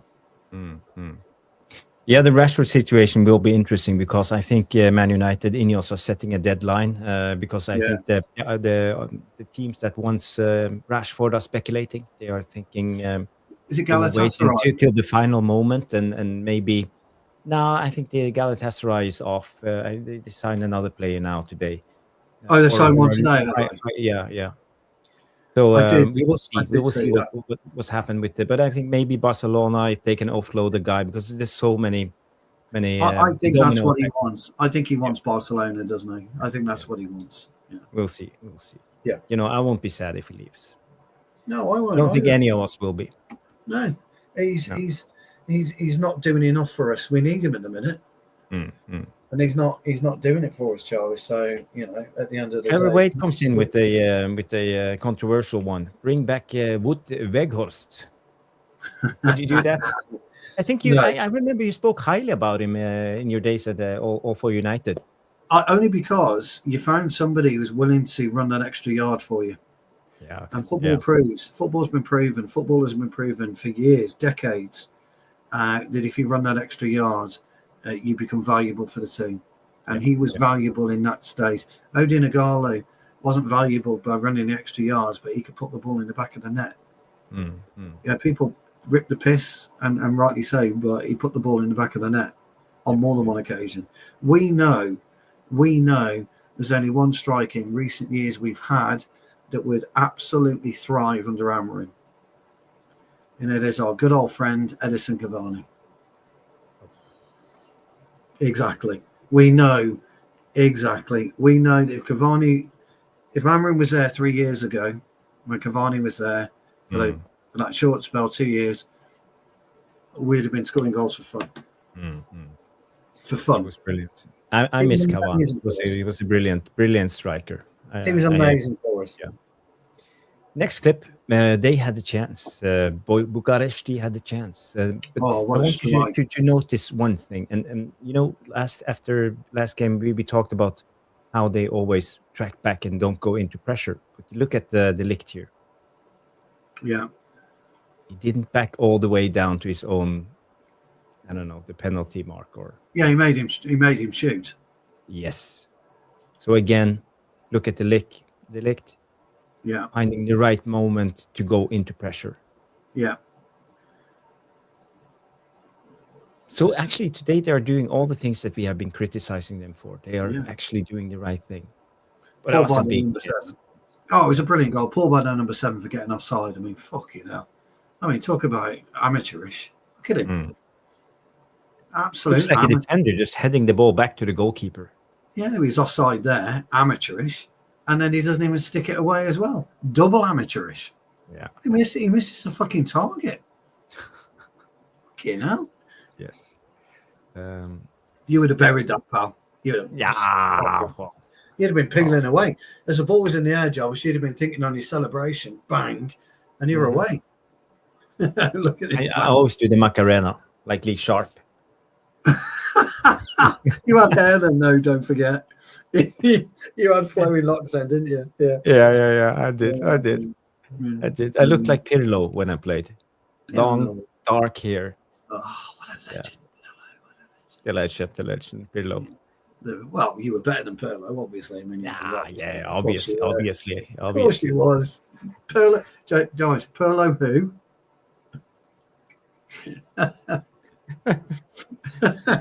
One day I will show you the pictures. One day. They are amazing pictures. They are brilliant pictures. Dalot is on the run. Bad ball into the defender, but he terrible first touch. Kobbie Mainoo plays the ball out to Garnacho. Cut back into Mainoo, controlled 2-0. And that's the cutback again we've been talking about, Jarvis. That he's just suddenly found that cutback, hasn't he? They've clearly been working on it.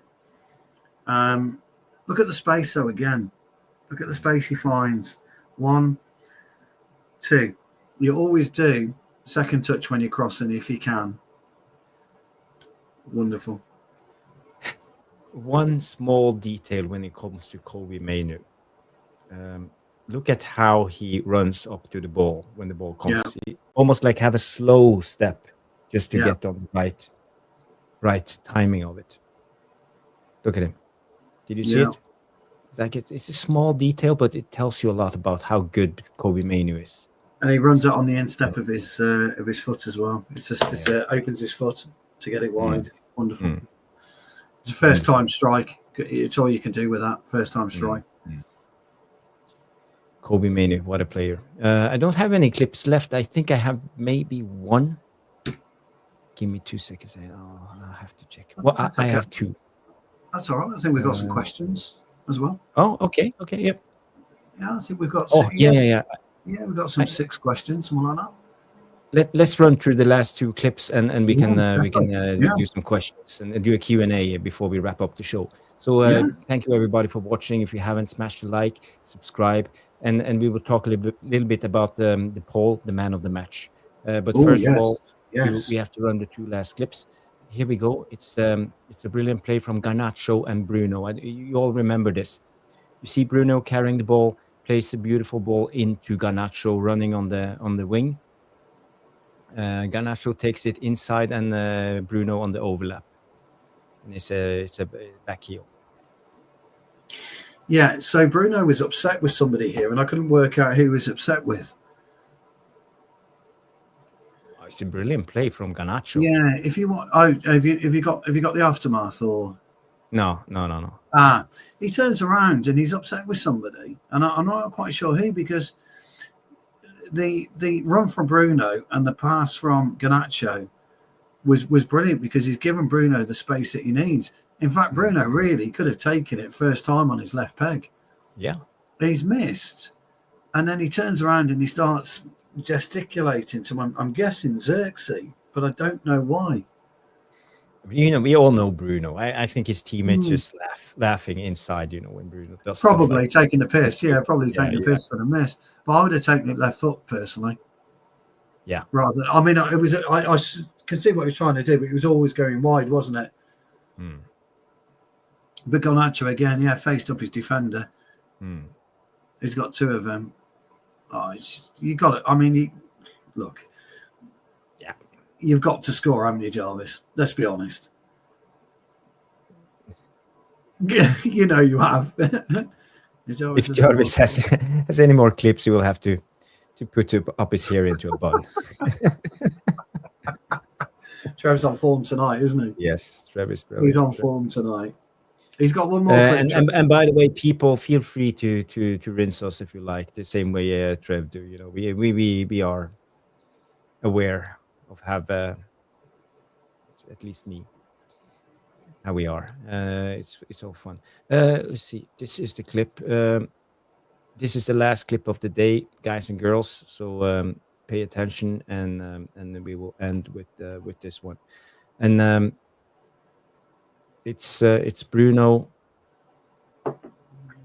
playing into Mainoo. Mainoo just easily flicking it through. You see Mainoo again. This is Mainoo, he's click clack. Yeah. Always available, not running all the way. And we lose the ball or we gain a free kick. But again, Kobbie Mainoo. I think today it's so simple, easy football. Professional football, Jarvis, at the highest level is all about intricacy and 2-yard passes in congested areas. That's what professional football's about. the ability to maneuver yourself out the tightest areas with little fuss. That's what he does so well. I love Bruno. Goes down like he's been fouled. He has been fouled, but he goes down. I'll roll around for a bit. Garnacho. Do you know it's bordering on a penalty that is anyway, Jarvis. Yes. Because he just slides. He's wonderful. He's wonderful. He glides. Jarvis just give it the old Marvin Gaye, wasn't he? You give it the Marvin Gaye then. But I love a number 10 as this is what we have been waiting for. Yeah, a guy who can actually do this. We've been talking about it for a while, though, haven't we? Yes. I to be honest, I didn't expect Mainoo to have this in his locker. That he was this good. Maybe we are getting giddy. We don't know. I want to see it in the Premier League too, as I said in the beginning. But brilliant from Kobbie Mainoo. It's so good. It's just lovely to see, isn't it? And it's and it's nice to know now that we've got. I mean, again, I feel sorry for Amorim because Amorim's going to be on the plane back tonight, thinking, "What the fuck do I do now on Sunday?"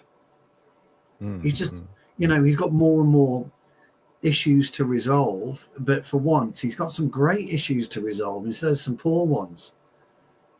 And it's better to have great issues rather than poor. Yeah, we need all the positivity we can get. It's not always easy being a Man United supporter, and at least we can enjoy ourselves today. I want to go to the man of the match debate, and I want to see what you guys have been voting. Where do I go? I have to go here. So the final vote of the man of the match, 71 votes. Well, we have to cast ours first, don't we? Before you. Yes. Yeah, we have to cast ours. I've really struggled with this, but I'm going to go with Martínez. I just thought that what he did. You being the hipster. Yes, hipster I am. Panel. I just thought that for his influence on the game, critical moments, I thought were brilliant. So Martínez for me. Close, very close with Kobbie. Very, very close with Kobbie. And of course, really close with big Harry M, because obviously if Harry M had been on the pitch, he would have been up there anyway. As always. Obviously, Harry M always. Yes. Martínez for me, but I tell you what, it's a nuts whisker away. Yeah, whisker. But for me, I would say I will stick to the majority, and my vote goes to Mainoo, Kobbie Mainoo. Yeah, I've got no problem with that at all. Yeah. What did Martínez get, by the way? Well, let's have a look. So the man of the match vote was 75%. Landslide. Oh, so landslide. Landslide. Yes. Landslide. 6% for Dalot, 10% for Bruno, and 10% for Martínez. Okay. Oh, landslide. That's fine. I've got no problem with it. Kobbie Mainoo. And the DJ Superfly, calm and collected. Yes. And Fred the Red, it's Mainoo. Yes. He's worth the 200,000 he's demanding. So what's your thoughts on that? A quick thought on his wage demand. No one's worth 200 grand a week. There's not a player on the planet that's worth 200 grand a week. There's not a person on the planet worth 200 grand a week. But unfortunately, football dictates that there is. So would you pay him 200 grand a week? No. And there's one particularly glaring reason why you wouldn't pay him 200 grand a week, and that is called Marcus Rashford. Or Alexis before him. But right now, when you're comparing like for like, coming through the system, where Rashford was when he was earning 50 grand a week to where he is today on 350 grand a week, you've got to be really, really, really, really careful what you do with that money now. So no, I wouldn't give him 200 grand a week. I'd make him earn 200 grand a week. If he's on 40 grand now, I'd put him up to 75, 80, but I would really heavily incentivize him.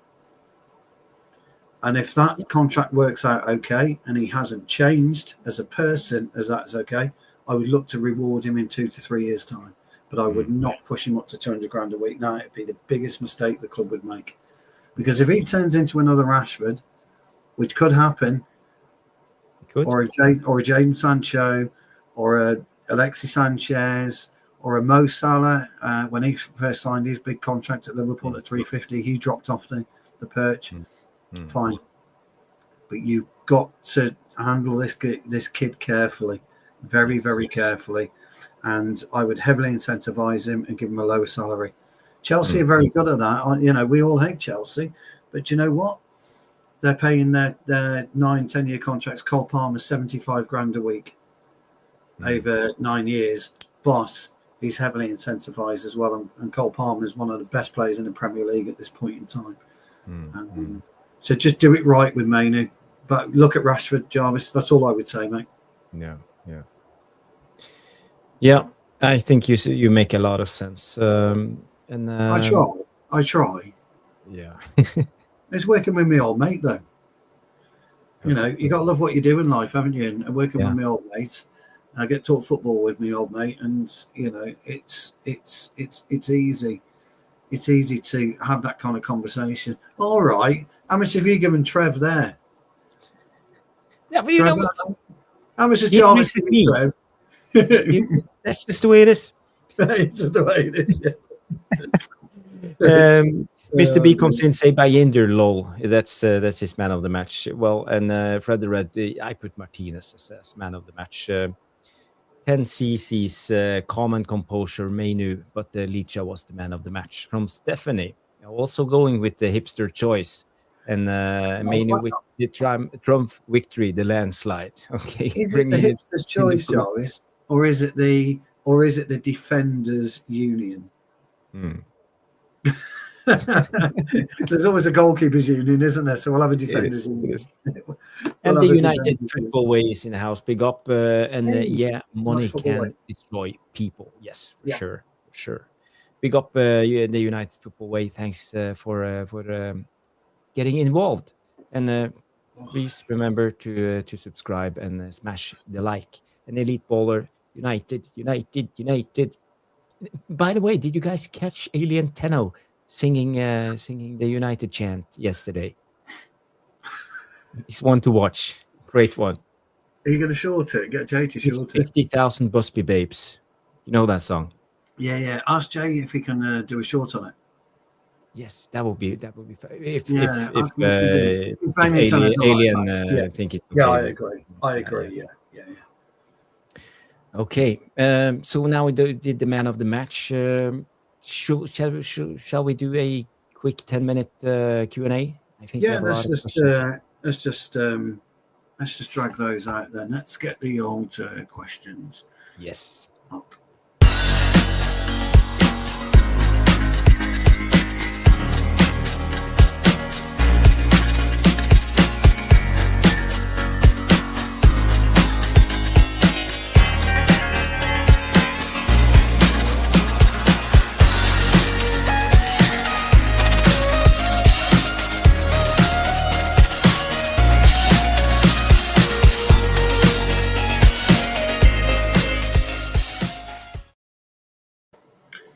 Well. Let me just. It's a very catchy song. I was quite liking. I was nodding the head to it, as you do, old friend, as you do. I was going to get the old shoulders going. We've got a wedding coming up soon, so I'm getting the old dad dancing routine perfected. So we've got some questions. We have questions. We only got about 6, so we'll just rattle through them. The first one's from DJ Superfly Guy. Would I consider, or would we consider doing an F1 watch along? We could do a tactical breakdown. We could do a tactical breakdown. I'll tell you what we'll do. When the F1 season starts, pick a race, maybe a race that's maybe 3 or 4 races into the season, and then me and Giles will do a tactical video on that. So we'll do an F1 night, but a tactical video on that. But make it 3 or 4 races in, so we could have a look at it and it's even itself out a bit. If you like, DJ Superfly Guy, but we would definitely do that. Fred the Reds, MUFC News. Question to Jarvis and Stu and chat room. United could face either AZ Alkmaar, Michelin's, Real Sociedad or Galatasaray in a two-legged last 16 tie in early to mid-March? Who would you want? I'll be very quick on this one, Jarvis, because when it comes to knockouts, I don't care.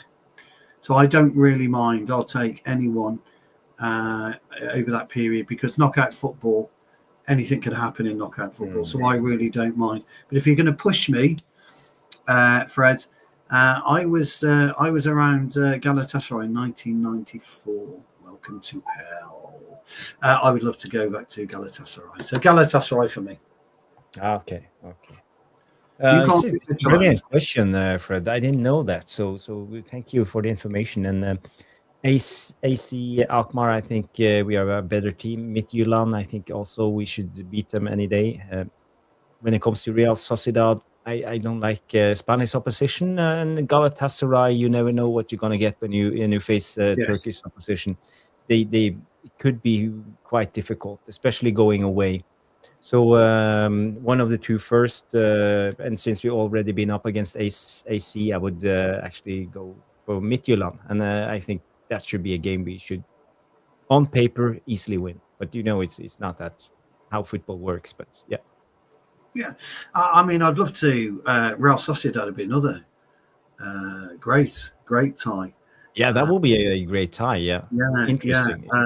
But I just like Galatasaray, a bit of nostalgia.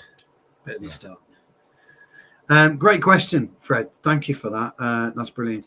Jay's in as well. Jay says, so many say Bruno is a 10. Is he strong enough? He's aging now too. What does Jarvis and Stu think? Myself, a number 6 to 8 role, he needs more space to create. He's 30 this year, I think. Okay. Yeah. Go for it, Jarvis.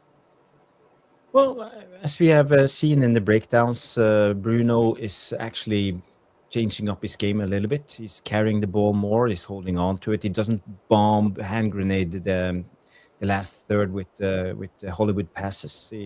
He takes care of the ball. So I think he's doing better. But as you saw in the beginning, I showed you the clip how his defensive work is as a number 8. I don't trust him, especially against the better opposition.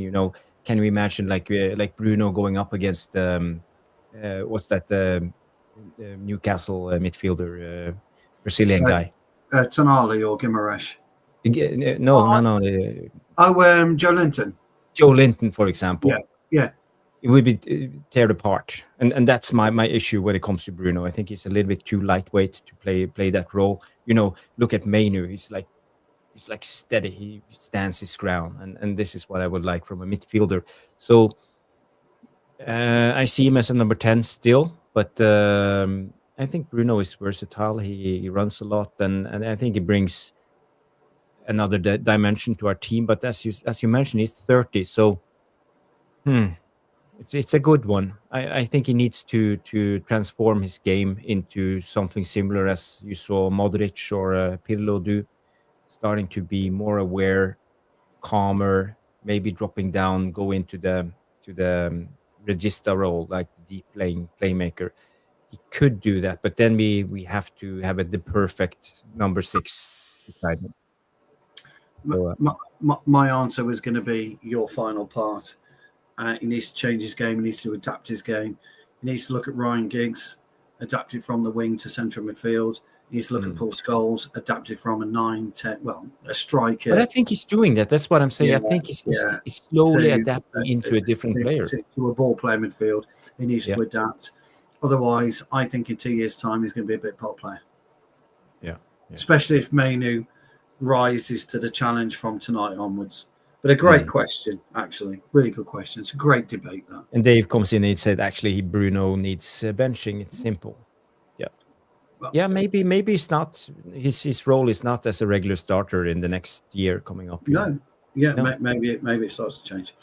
Stephanie Griffiths coming. I know she's gone for the night. She's said good night to everybody. So, Steph, if you do watch back, we have answered your question. Will Bayadir become our Sergio Romero just playing cup games? I would say so. It looks to me that whatever the fans may want, that Onana is Amorim's number 1. And I think we'll see that again on Sunday. I thought he did everything he was entitled, what he had to do tonight. He pulled off a couple of good saves. He had no chance with that shot that crashed off the bar. No chance, not a hope in hell. But he was steady tonight. But I think you'll see an honour in on Sunday. Yeah, for me, I think Bayinders should be our first team goalkeeper, and Onana should be put on the bench based on performance. But I believe that Bayinder will be our cup goalkeeper for the season at least. We will see what's happening this summer. But I don't think. Do you think Stewie will sell Onana and not sign another first team goalkeeper, or just keep Bayinder and bring in a second goalkeeper? No, Onana stays. I don't see selling Onana. No. Well, It's not unsellable. He's on 120k a week, so he's not unsellable at all. Yeah. I just don't see it happening. No. No, I just don't see it happening. No. I mean, what's his name has gone to? I think Liverpool signed him, didn't they? I'm going to just say Kashvili, yes, but you know what I'm on about, don't you? Yeah, they've signed him. He's a Macedonian guy, or yes, that's right. Yeah, Georgian, isn't he? Georgian. Georgian. Yeah, sorry. Yeah, sorry. Yeah. So he's going to Liverpool. You're not going to get Costa, I don't think, from Porto. Mike Mannion, maybe from AC Milan. I think we'd all like. The keeper at the minute is that is it Tell? No, not Tell. The Forest guy. Yeah, Cells. Yeah, him. I think he's a wonderful stopper. If we could get him, I think we'd be in really good hands. So, I don't. How old is Jan Oblak? I think for me, well, Jan Oblak's the one. But, for Jan Oblak, 28, 29, something like that. I don't think it matters. I don't think age with the goalkeepers is the issue. No. But I just don't see us selling Onana. I'd like to be proved wrong on that one, pal. Me too. Yeah, I know. No, I know. Yeah. 2 questions. Nice, fun one. From DJ Superfly Guy. What's the channel's first emoji going to be, Jarvis? I think it's.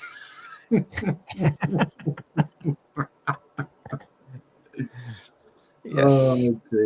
Oh, dear. We will see when we get 500 subs and reach 3,000 hours of viewing time, but we are not far off. I think we are at the moment. Let's see how many subs we have. 425, so we are 75 subs short, and I think the viewing time is already there. We have. Let's see. Are we? The viewing time, we are on 2,741 hours. Well, with that, including this show, it will be at least 100 hours. So we are almost there. So we just need 75 more subs, and we will find a appropriate emoji for Alien Tenno. That would be fantastic. The legend. Is Mr. B comes in a hope a Tenno emoji when he gets scolded off the wife. Guys, final question from Steph. Yes. How did you rate Collier's performance tonight? We did actually touch on that right at the very start of the show, Steph. I thought he was brilliant. I thought he did everything simple. He may not touch the ball enough. But do you know what? You don't have to touch the ball all the time to have an influence on the game. I thought he was very calming. Used the space well, dragged players around the pitch well. We've got a very, very nice footballer in there, and I just hope we can. I think he was taken off for tactical reasons. I don't think he did anything wrong. I think. As I said at the beginning, Jarvis, I think Amorim wanted to inject the pace.